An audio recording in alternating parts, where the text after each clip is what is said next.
మళ్ళీ ఎవడో రాశాడు, దిల్ రాజు గారు ఏదో తమిళ సినిమా రిలీజ్ చేస్తున్నాడని. ఎవడు చెప్పాడురా నీకు నేను రిలీజ్ చేస్తున్నానని?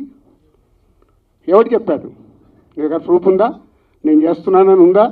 ఆ తమిళ సినిమాను కూడా రిలీజ్ పోస్ట్పోన్ చేయించింది నేను, తెలుగులో రిలీజ్ వద్దు అని. మీకు తెలియని న్యూస్లు రాసుకుంటూ ఎందుకు వాడుకుంటున్నారు?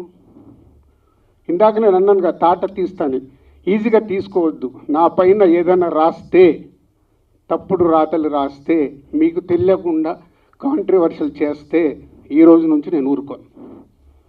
ఇన్ని రోజులు నడిచిపోయింది, అది గుర్తుపెట్టుకోండి. Hello friends, welcome to the my channel. Friends, ఈ వీడియోలో రీసెంట్గా నిన్న నైటు దిల్ రాజు చాలా ఫైర్ అయ్యిండు.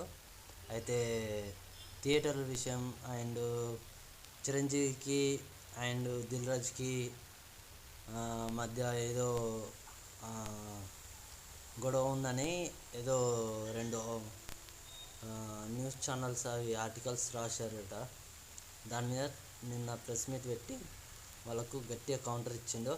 అలాగే తమిళ సినిమాలు కూడా తగ్గలన్ ఏలియన్ ఆ మూవీ కూడా పోస్ట్పోన్ చేపించిండు. ఇకపై నుంచి సీరియస్ యాక్షన్ తీసుకుంటా అంటుండు దిల్ రాజు పైన.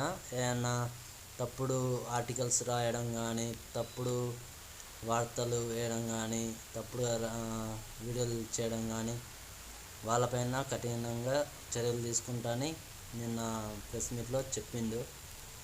చూడాలి, అది కూడా న్యాయమే. ఓకే ఫ్రెండ్స్, ఈ వీడియో ఇంతే. ప్లీజ్ లైక్ చేయండి అండ్ సబ్స్క్రైబ్ చేయండి. Please support me. Thank you so much.